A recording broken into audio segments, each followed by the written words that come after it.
ஜீவன்முக்திப்ரதம் தேவம். பரமஹம்ச நித்யானந்தர் ஓர் வாழும் அவதார புருஷர். பிறப்பிலிருந்தே ஞான சக்தியை வெளிப்படுத்திய பிறவி யோகி.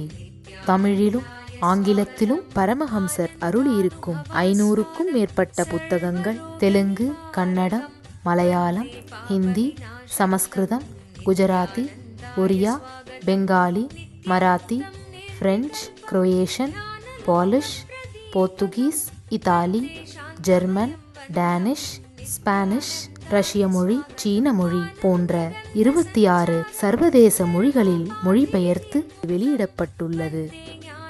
10,000 மணி நேரத்திற்கும் மேல் ஞான கருத்துக்களை மொழிந்துள்ள அரிய பேச்சாளர். லட்சக்கணக்கானவர்களுக்கு அன்னதானம், இலவச மருத்துவ வசதி, கல்வி உதவி, மேலும் உலகம் முழுவதிலும் 140க்கும் மேற்பட்ட இடங்களில் பள்ளிகள், ஆசிரமங்கள், ஆலயங்கள் மற்றும் மருத்துவமனைகள் அமைத்து ஒப்பற்ற சேவை செய்து வரும் சமூக சேவகர். லட்சக்கணக்கானவர்களுக்கு தலைவலி முதல் கேன்சர் வரை தனது தியான சக்தியால் தீர்த்து வைத்த தியான சிகிச்சையாளர். கோடிக்கணக்கான மக்களுக்கு உடல் நலம், மனவளம் ஆகியவற்றிற்கான கிரியைகளை வகுத்து தரும் கிரியா யோகி. கோடிக்கணக்கான மக்களுக்கு வாழ்வியல் பிரச்சனைகளுக்கான தீர்வுகளை தந்த வாழும் ஞானி. 151 நாடுகளில் தியான மையங்களோடும் விடுதி, Tiruvannamalai, Rajapalayam, Salem, Hyderabad, Varanasi, loss Angeles, Seattle, Ohio, San Jose, Phoenix ஆகிய சர்வதேச நாடுகளிலும் ஆசிரம கிளைகளோடும் நடந்து வரும்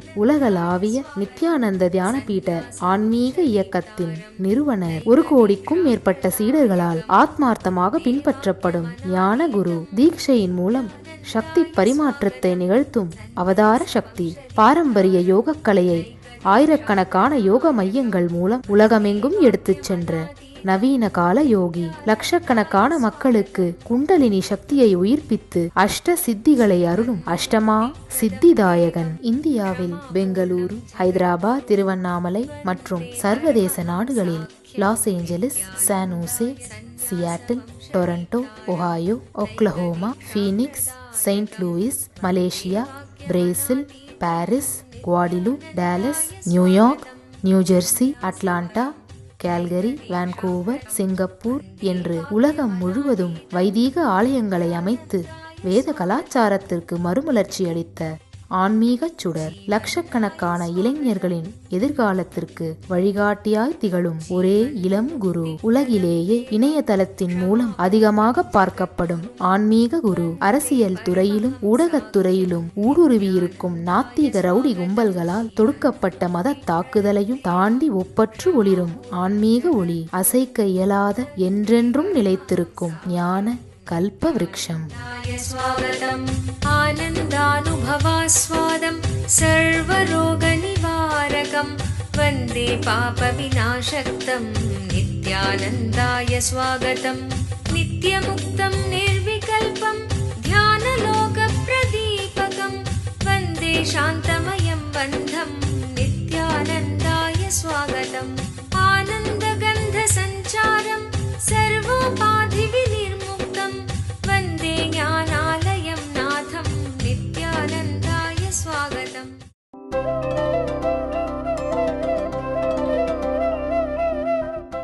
ஒரு அழகான உதாரணம் ரமண மகர்ஷி சொல்வார். இந்த கிராமங்கள்லாம் பிணத்தை எரிக்கும் போது பார்க்கலாம், பெரிய கோல் வச்சு அந்த பிணத்தை நெருப்பில் தள்ளி தள்ளி தள்ளி தள்ளி எரிப்பார்கள். கடைசியில் அந்த நெருப்பை, அந்த கோலையும் நெருப்பில் போடணும், அப்போதான் முழுசாக எரிஞ்சு முடியும்.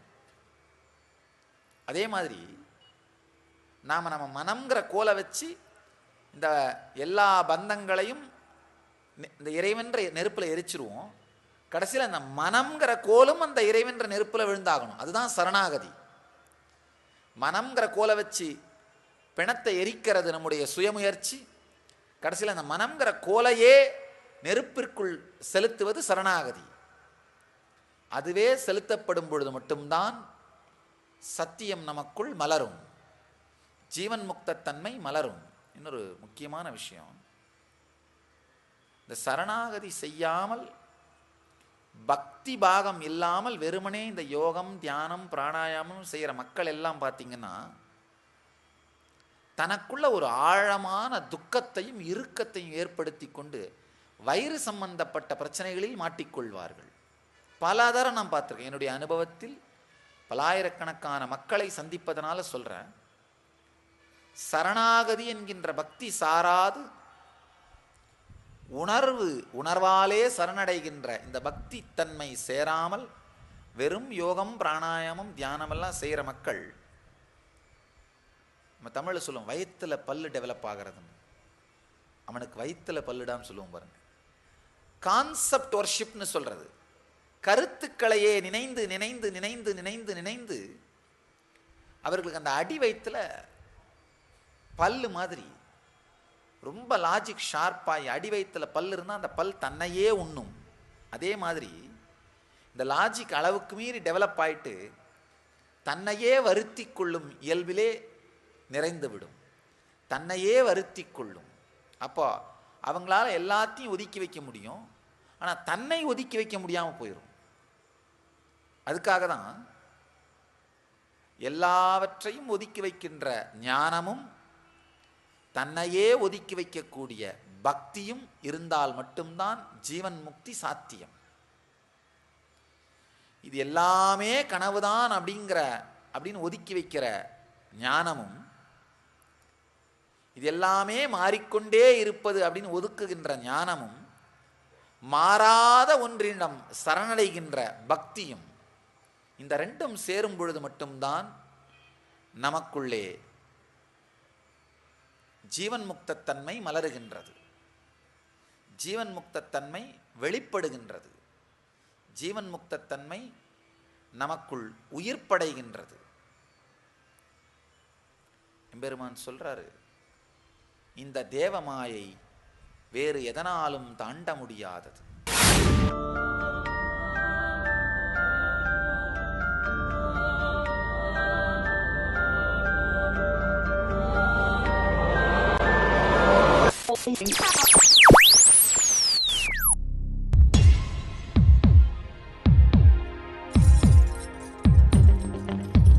தீராத நோயிலிருந்து விடுபட வேண்டுமா?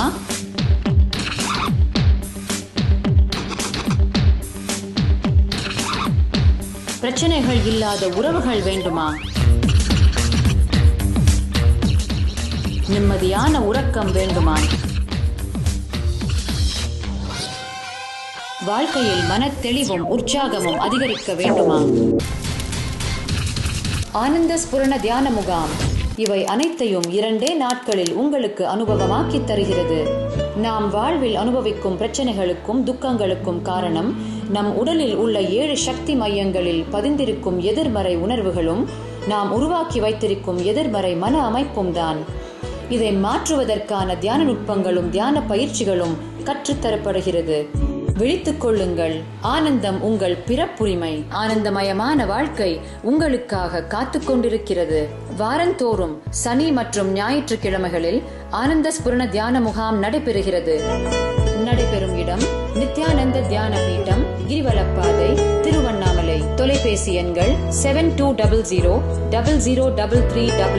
7200003322. அழகான ஒரு கதை, கிருஷ்ணனுடைய வாழ்க்கையிலே நடந்த கதை. கிருஷ்ணன் தன்னுடைய உடலை விட்ட பிறகு தன்னைத்தானே அடித்துக்கொண்டு அழிந்து விடுகின்றது.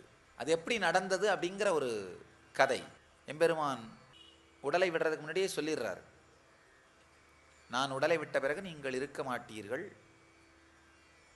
ஆனால் அழிவு எப்படி வரும்? அழிவு வரணும்னா தானாகவே இந்த மக்கள் ஏதாவது ஒரு தவறை செய்வார்கள். அதான் விநாசகாலே விபரீத புத்தின்னு சொல்வார்கள். அழிவு வரும்னா தானாகவே இந்த மூளை அந்த மாதிரி வேலை செய்ய ஆரம்பிக்கும். இந்த யாதவர்கள் என்ன பண்ணுறாங்க, அந்த ஊருக்கு வந்திருந்த ஒரு ரிஷி கிட்ட போய் தேவையில்லாமல் விளையாடுறார்கள். தேவையில்லாமல் அவரை அவதூறு செய்ய முயற்சி செய்கிறார்கள். ஒரு இளைஞனுக்கு பெரிய புடவை கட்டி, சாமி முழுகாமல் இருக்காங்க இந்த அம்மா, இவளுக்கு ஆண் பிறக்குமா பெண் பிறக்குமான்னு போய் கேட்குறார்கள். ரிஷி ரொம்ப பொறுமையோடு இருந்து போங்கப்பா போங்க அப்படின்னுறார். ஆனால் இவங்க விடாமல் அவரை துன்புறுத்துகிறார்கள். இல்லை பதில் சொல்லுங்க பதில் சொல்லுங்க. ரிஷி கண்ணை திறந்து பார்த்து இது பெண்ணல்ல ஆண்னு கூட எனக்கு தெரியாதாப்பா. ஆனால் உங்களுடைய அழிகின்ற காலம் வந்ததால தான் இந்த மாதிரி நீங்கள் ஞானிகளை துக்கப்படுத்துகிறீர்கள். அதனால் இந்த ஆணுக்கு ஒரு உலக்கை பிறக்கும், அந்த உலக்கையாலே உங்கள் குலம் அழியும்னு சொல்லிடுறார். அதே மாதிரி அந்த துணியை அவுத்து பார்த்தா உள்ள ஒரு உலக்கை இருந்தது. யாதவர்களுக்கு அடிவயிறு கலங்கி விட்டது, பயம் கண்டு விட்டது. ஐயோ, சபித்து விட்டாரே, இப்போ என்ன ஆக போகுதோ. உடனே இன்னொரு ரிஷிகிட்ட ஓடுறாங்க, எப்படியாவது பாவ மன்னிப்பு கொடுங்க, காப்பாற்றுங்க. அவர் சொல்கிறார், எப்படி காப்பாற்றுறது எனக்கு தெரியாது, ஆனால் ஒரு விஷயம் வேணால் முயற்சி பண்ணி பாருங்க. இந்த உலக்கையை நல்லா அரைச்சி அரைச்சி அரைச்சி தூளாக்கி கடலில் போட்டுருங்க. அப்போ வேணால் தப்பிக்க வழி இருந்தாலும் இருக்கலாம். அதே மாதிரி இந்த யாதவர்களும் அதை அரைச்சி அரைச்சி அரைச்சி தூள் பொடியாக மாற்றி, இரும்பு உலக்கை அதை பொடியாக மாற்றி, கடைசியில் ஒரு கையில் பிடிச்சி அரைக்கும் பொழுது அந்த ஒரு துளி அரைக்க முடியாது, கையில் மிஞ்சும். அந்த பொடியையும் எடுத்து மொத்தமாக கடலில் போட்டுறார்கள்.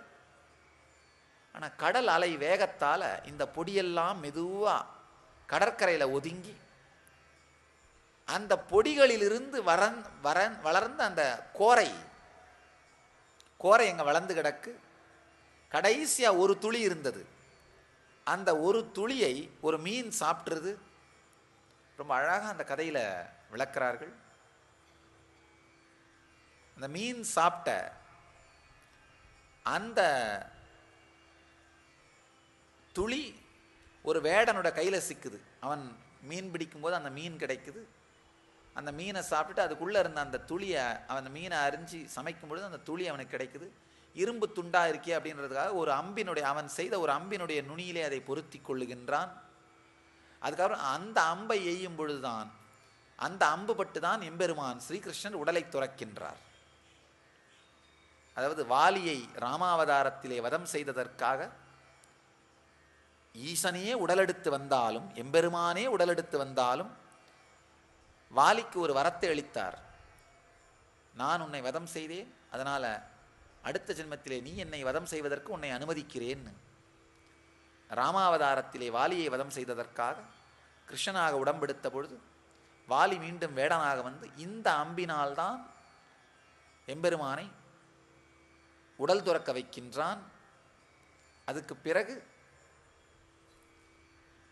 அங்கு விளந்து கிடந்த அந்த கோரை புல், ஏதோ ஒரு நாள் இந்த யாதவர்கள் குடித்துவிட்டு கடற்கரையிலே கும்மாளமிட்டு கொண்டிருக்கும் பொழுது விளையாட்டுத்தனமாக அந்த கோரை புல்களை பிடுங்கி ஒருவரை ஒருவர் அடித்து கொள்ளும் பொழுது அந்த கோரை புல்லெல்லாம் கடப்பாறையாக மாறி எல்லோரும் உள்ளுக்குள்ளே நடந்த போராலே இறந்து போகிறார்கள். இதுதான் கதை. இதோட சாரம் என்னன்னா, என்னதான் அரைத்தாலும் அரைக்க முடியாத மிஞ்சி இருக்கின்ற அந்த துளி கருமம், அரைக்க முடியாத அந்த கடைசி துளி கடப்பாறை துளி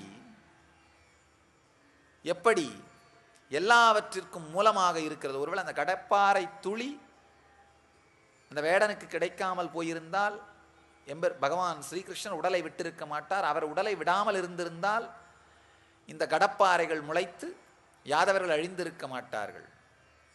இந்த கடைசி துளி இருந்தால் கூட அது துக்கத்திற்கு வழிகாட்டிவிடும். அதே மாதிரி நம்முடைய அகங்காரத்தை இழைத்து இழைத்து இழைத்து நாம் கரைத்தாலும் அந்த கடைசி துளி இருக்குமானாலும் அது துக்கத்தை ஏற்படுத்திவிடும். பகை, கடன், நெருப்பு, அகங்காரம், இந்த நான்கையும் மிச்சம் வைக்கக்கூடாது. வச்சா வளர்ந்துரும், நமக்கு தெரியாமலே வளர்ந்துரும். பகை, கடன், நெருப்பு, அகங்காரம், இந்த நான்கையும் ஒரு துளி மிச்சம் வைத்தாலும் நமக்கு தெரியாமலே வளர்ந்து விடும். அதனால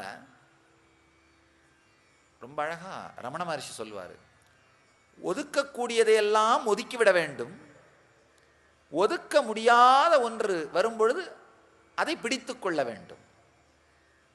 அதுதான் கிருஷ்ணன் இங்கே சொல்றாரு, தேவ மாயை தாண்ட முடியாதது, என்னை சரணடைவர்களே இதை தாண்டுவார்கள். இந்த மாயையை ஒதுக்கி ஒதுக்கி ஒதுக்கி நாம் எவ்வளவுதான் முயற்சி பண்ணாலும் என்ன பண்ணுவோம், கடைசி வரைக்கும் மனம் அதே மாதிரி இருக்க மாதிரி இருக்கும். சில பேர் என்கிட்ட வந்து சொல்கிறது உண்டு, சாமி நான் 12 வருஷமாக தியானம் பண்ணுறேன், யோகா பண்ணுறேன், பிராணாயாமம் பண்ணுறேன், 12 வருஷத்துக்கு முன்னாடி எனக்கு எப்படி மனம் இருந்ததோ அதே மாதிரி தான் இப்பவும் இருக்க மாதிரி தெரியுது சாமி, ஒன்றுமே மாறின மாதிரி தெரியல. காரணம் என்னென்னா, நீங்கள் ஒதுக்குவதிலேயே முக்கியத்துவம் கொடுப்பீர்கள். பரம்பொருளை மாறாத ஒன்றை பிடித்து கொள்வதற்கு முக்கியத்துவம் கொடுக்காமல் இருப்பீர்கள். பக்தி சாராமல் வெறும் எண்ணங்களாலே, கருத்து விளையாட்டுக்களாலே, தியானத்தாலே, யோகத்தாலே மட்டும் பூரணத்தன்மை அடையப்படாது.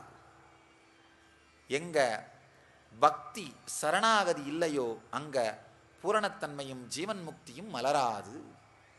அதைத்தான் எம்பெருமான் இந்த சூத்திரத்தில் சொல்கிறார்.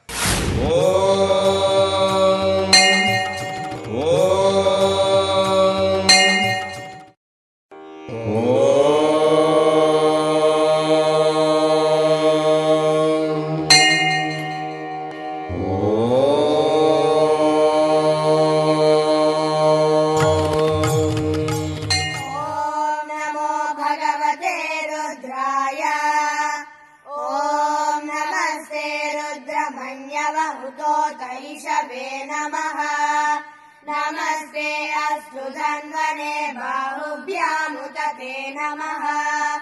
या तैषु शिवतमा शिवम् बभूव ते धनुः शिवा शरव्याया तव तया नो रुद्रमृडया।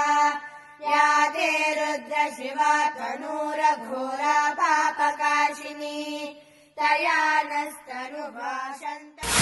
नमां दुष्कृतिनो मूटाः प्रपद्यन्ते नराधमाः माययापहृतज्ञानासुरं भावमाश्रिताः।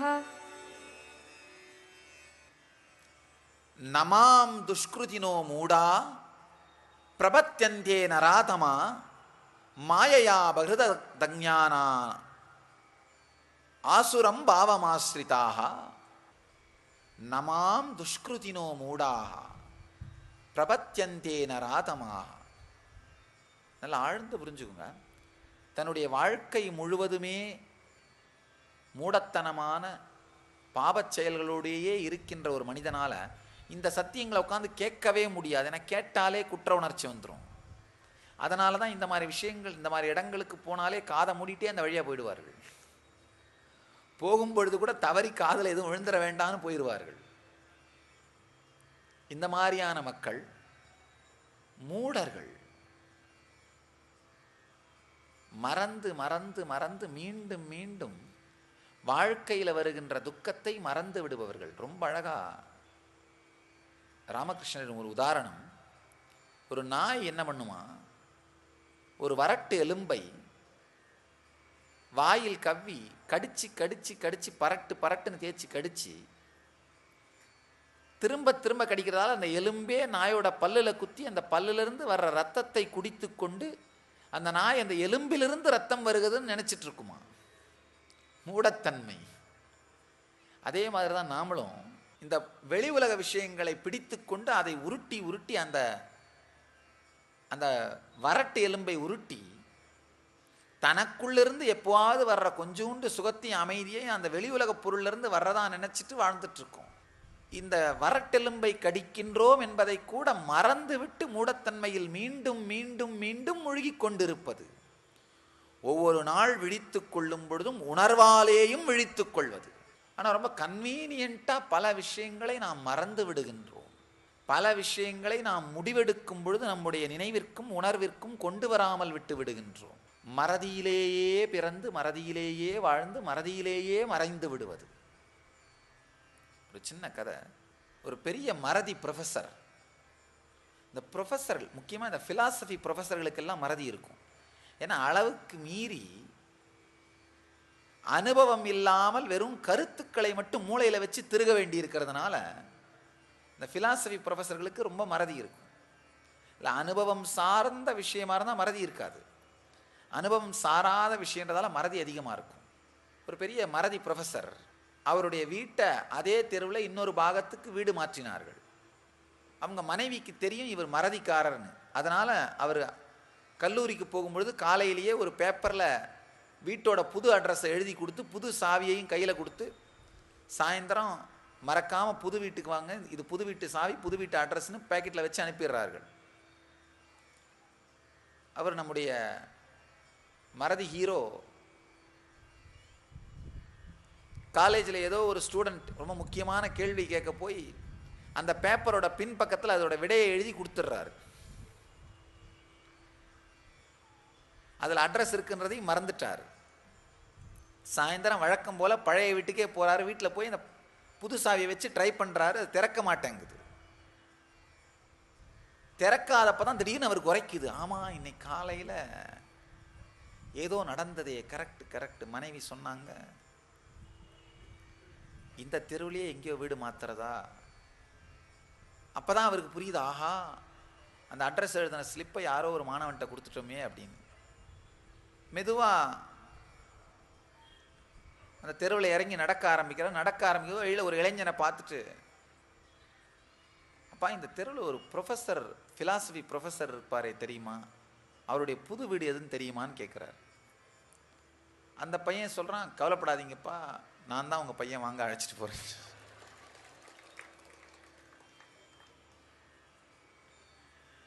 மறந்து மறந்து மறந்து பழகி போய் எதை மறப்பது என்கின்ற எல்லையே இல்லாமல் வாழ்ந்து கொண்டிருக்கிறோம். உண்மையில் பார்த்தீங்கன்னா நாம் எல்லோருமே உடலை எடுக்கும் பொழுது நம்முடைய பழைய பிறவியின் நினைவுகளை மறந்து விடுகிறோம். ஏன்னா அவ்வளோ நினைவுகளையும் வச்சுட்டு இந்த உடம்புல வாழறது கஷ்டங்கிறதுனால. அதுக்கப்புறம் அந்த நினைவுகளை மட்டும் இல்லாமல் அதில் நாம் கற்றுக்கொண்ட பாடங்களையும் மறந்து விடுகிறோம். வாழும் ஞானி பரமஹம்ச நித்யானந்தர் வழங்கும் கல்பத்தரு முழுநாள் ஞான அனுபவ முகாம்.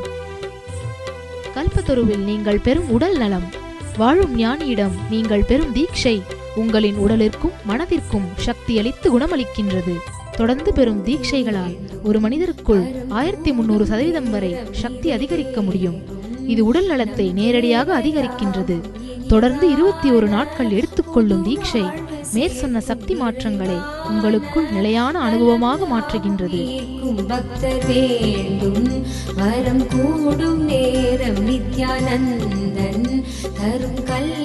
மேலும் விவரங்களுக்கு நித்யானந்த தியான பீடம், கிரிவலப்பாதை, திருவண்ணாமலை. தொலைபேசி எண்கள் 7200003311, 7200003322, www.nithyananda.org. ரொம்ப அருமையாக நமது முன்னோர்கள் சொல்வார்கள், காஞ்சிபுரத்தில் பிறந்தால் முக்தி. அது இப்போ இதுக்கு மேலே எல்லாருக்கும் வாய்க்குமான்னு தெரியாது. அது பிறப்புன்றது முடிஞ்சிருச்சு. காசியில் இறப்புங்கிறது எல்லாருக்கும் வாய்க்குமான்னு தெரியாது. எனக்கு தெரிஞ்சு பல பேர் காசியில் செத்து போகணும்னு சொல்லி அங்கே 20 வருஷமாக காசியிலே தங்கி இருப்பார்கள். ஏதோ ஒரு சின்ன செஸ்ட் பெயின் இல்லை வீசிங் அப்படின்னு சொல்லி ஊருக்கு வெளியில் இருக்க ஒரு ஹாஸ்பிட்டலுக்கு போய் அந்த ஹாஸ்பிட்டலில் செத்து போயிடுவார்கள். பல பேருக்கு நடந்திருக்கு. அதனால் அதுவும் நம்ம கையில் இருக்கான்னு தெரியாது. முடவர்களாக இருந்தால் சிதம்பரம் தரிசிக்கிறதும் சாத்தியமானு தெரியாது. ஆனால் திருவண்ணாமலை நினைப்பது எல்லோருக்கும் சாத்தியம். நல்லா ஆழ்ந்து புரிஞ்சுக்குங்க. வெறும் அந்த மலையை நினைப்பது மட்டுமல்ல, நினைப்பு அரும் அளவிற்கு நினைப்பது, நினைப்பு அருகின்ற அளவிற்கு நினைக்கும் பொழுதுதான் முக்தி. வெறுமனே ஏதோ ஒன்றை ஒரு முறை நினைத்து விடுவதனால் முக்தி வாய்த்து விடாது. ஒருவேளை நினைக்கும் பொழுது அந்த நினைக்கின்ற வினாடி முக்தி வாய்க்கும். நம்ம வாழ்க்கையோட மிகப்பெரிய பிரச்சனை என்னன்னா, மறந்து கொண்டே இருப்பது. இந்த சத்தியங்களை எல்லாம் கூட நினைப்பது முக்தியை அளிக்கும். இந்த சத்தியங்களை நினைப்பதும் திருவண்ணாமலையை நினைப்பதும் ஒன்றுதான். திருவண்ணாமலை அப்படிங்கிறது என்னன்னா, அந்த சத்தியங்களோட ஒரு சிம்பல், அந்த சத்தியங்களை ரெப்ரசன்ட் பண்ற ஒரு சிம்பல். அதனால தான் திருவண்ணாமலை நினைக்க முக்தின்னு சொல்றோம். அந்த சிம்பல் என்ன ரெப்ரசன்ட் பண்ணுது? சத்தியம். பல ஆன்மீக சத்தியங்களை அதை ரெப்ரசன்ட் பண்ணுது. இப்போ ஒரு ஞானியோ ஒரு அவதார புருஷனோ தனி நபர் கிடையாது. இதுக்கு மேலே நான் ஒரு தனி நபர் கிடையாது. நான் ரெப்ரசன்ட் பண்ணுற சத்தியங்களோட சிம்பல். நான் என்ன நினைக்கிறது என்ன அர்த்தம்? அந்த சத்தியங்களை நினைப்பது. அதே மாதிரி திருவண்ணாமலை அது ரெப்ரசன்ட் பண்ணுற சத்தியங்களோட ஒரு சிம்பல். அந்த சிம்பலை நினைக்கிறது அந்த சத்தியங்களை நினைப்பது. அந்த சத்தியங்களை நினைக்கும் பொழுது ஜீவன் முக்தி அடையப்படுகிறது. ஆனால் சத்தியங்களை நினைக்காமல் மறதியிலேயே மூழ்கி இருக்கும் மக்களுள் கடைத்தரமானவர்கள். அப்படின்னா என்ன அர்த்தம்னா, மனுஷ உடம்பு எடுத்தும் மனுஷத்தன்மைக்குள்ள நுழையாமல் இருப்பவர்கள். சில பேர் என்கிட்ட கேட்கறது உண்டு, சாமி நம்ம எல்லாருக்கும் புனர்ஜென்மம் திரும்ப திரும்ப ஜென்மம் இருக்குன்னா அப்போ ஜீவராசிகள் எண்ணிக்கை ஜாஸ்தியாகிட்டே போதே காரணம் என்ன? எண்ணிக்கை அதே தானே இருந்திருக்கணும், அது வேற ஒன்றும் இல்லை. மீனாவும் பாம்பாவும் கரடியாவும் பன்னியாவும் எருமையாவும் இருந்த ஜீவனெல்லாம் மனுஷ ஜென்மமாக வந்துருச்சு, மனுஷ உடம்பு எடுத்துருச்சு. ஆனால் பிரச்சனை என்னன்னா மனுஷ தன்மைக்குள்ள நுழையலை. அதனால தான் மக்கள் உடலெடுத்தாலும் மக்களாகவே பல பேர் இருக்கின்றார்கள். இந்த மாதிரி மனுஷர் உடலெடுத்தாலும் மனித தன்மைக்குள் நுழையாத, தெளிவிற்குள் வராத அது மாதிரியான மக்களும் மாயையாலே ஞானத்தை இழந்தவர்கள். தன்னுடைய வாழ்க்கை தெளிவை ஏன், எதற்காக, எப்படி, யாரால் என்கின்ற தெளிவை இழந்தவர்களும் அசுர இயல்பை பற்றி நிற்பவர்கள். அசுர இயல்பை பற்றி நிற்பவர்கள்லாம் யாருன்னா, தன்னுடைய உடம்பிலே 5 புள்ளிகள் மூலமாக மட்டுமே சுகத்தை காண்பவர்கள் அசுரர்கள். உங்கள் எல்லோரையும் நித்யானந்தத்தில் நிறைந்து, நித்யானந்தத்தில் மலர்ந்து, நித்யானந்தத்தில் கரைந்து, நித்யானந்தமாகிட ஆசீர்வதிக்கின்றேன். நன்றி. ஆனந்தமாக இருங்கள். நித்யானந்த தியானபீடம், நித்யானந்தபுரி ஆஃப் மைசூர் ரோடு, விடுதி, பெங்களூர். 9742203311 08027202084.